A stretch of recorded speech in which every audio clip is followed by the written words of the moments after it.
What's going on, plugins? Welcome back to another video. In today's video, I'm going to talk about Robert Dillingham's career night and what's going on with Kentucky basketball. Before we get into this video, make sure you drop a like, and if you're new here, sub to the channel and become a part of the family. Now let's get into the video. Going into this game against Tennessee, Kentucky's coming off a tough loss to Florida. They fell short in overtime, losing 91-94. So at this point, Kentucky had to move with some urgency to avoid losing back-to-back games during conference play. But things didn't go as planned for Kentucky. They lost to Tennessee 103-92. Even though Kentucky lost, Robert Dillingham went off and dropped a career high 35 points. He went 14 for 20 from the field and 6 for 8 from 3. He didn't even start this game. He came off the bench. These last two games, he's the main reason why Kentucky's staying in games. His scoring is giving a lot of teams problems. Forget about being one of the best freshman scorers. Robert Dillingham is one of the best scorers in college basketball right now. He's a certified bucket. It seems like opposing teams have no answer to stop him when he's hot. You might think you're playing good defense and you got him locked up, and all of a sudden he escapes and he gets his shot off. He was making tough shots against Tennessee all game. He was out there feeling himself. In the first half, he did a sidestep into a mid-range jump shot with a defender's hand in his face, and it didn't matter. It still went in. I'm surprised how good he's been from three. Going into the season, I feel like nobody expected him to be this good of a three-point shooter. We all knew he's a shifty player who was an elite shot creator, but the way he's letting it fly from three is crazy, plugins. He is shooting 41% from three. He's playing with a lot of confidence, and he's going out there playing his game. You don't see him overthinking. He's just going out there and hooping. Robert Dillingham, to me, is a player with the biggest potential to be a superstar in the NBA with his ability to score so easily. His draft stock is at an all-time high right now. He could end up being a top 10 pick in the 2024 NBA draft. How can you justify passing up on a talented player like this? He will definitely be a lottery pick, but I hope he can be a top 10 pick. Now let's talk about some players that struggled in the loss against Tennessee. First, let's talk about Trey Mitchell. He finished the game with a donut. He scored 0 points. He was 0 for 3 from the field, and he was 0 for 2 from 3.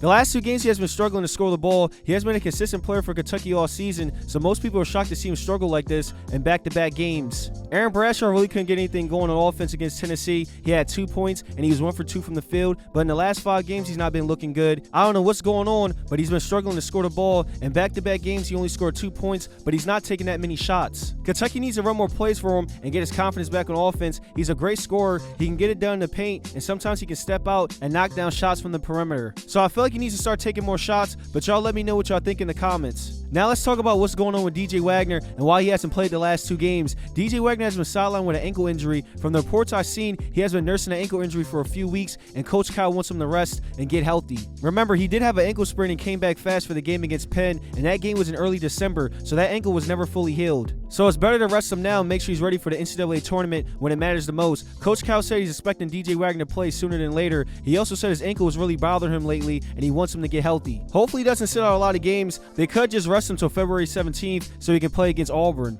Kentucky definitely needs DJ Wagner in the lineup as soon as possible. They have 6 losses on the season, but they're 0-3 in games when DJ Wagner's not in the lineup. He's a very important player for this team. He's one of the best leaders, and he's the best point guard on the team. There's no need to rush him back. If he misses a few more games, so be it. They need DJ Wagner at 100% if they want to make a championship run this season. Kentucky's on a 2-game losing streak, but I wouldn't panic just yet. I still believe in this team, and I believe they can make a deep run. The problems Kentucky have are so fixable. The defense needs to get better. They need to play with more effort on defense. They're capable of doing this. They just need to show it. I'm staying hopeful everything will be fixed before the NCAA tournament. The team is way too talented not to make a deep run. I know Kentucky fans are not too high on Coach Kyle right now. The stuff I'm seeing on social media, they want him fired because it's the same stuff every year with these Kentucky teams. But let's just see how the season plays out. Maybe they can turn things around. Just got to stay positive. So hang in there, Kentucky fans. I know things seem bad at the moment, but there's still a lot of games to be played this season. Are you worried about Kentucky? Do you think they can turn things around before the NCAA tournament? Drop your opinions in the comments. Drop a like on the video